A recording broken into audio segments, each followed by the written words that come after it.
Mga bukog nga nangabuwag-buwag na nakawtan sa mga construction worker sa lugar nga tukuran sa building alang sa mga Community First Responder o CFR sud sa compound sa Bulacau Barangay Hall sa Talisay City. Matud sa nakaugat ni ini nga ang maong mga nangabungkag nga bukog giputos og daw tualya o habol. Dako ang ilang pagduda nga iya kini sa usa ka tawo. Naugkat ang maong mga bukog niadtong Miyerkules sa niaging semana, July 29. Gipahibaw na nila ang barangay. Ang barangay na usab ang nakig-alayon sa kapulisan aron matino kung iya ba sa usa ka tawo ang naugkat nga mga bukog. Pero nakautan mo sako.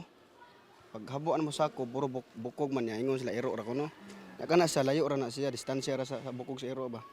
Kana sa giputos na siya gahabol. Akong ina kong libor na nga.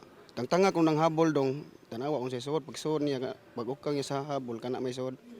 Puro bukog ba niya. Nana siya nimtag, butang nimtag na asa ka na butang. Tuda mo sa bata? Basin sa bata baron. O, sa kay putos mo sa habol ko niya. Ug sayo pa na siya. Suota na siya sako.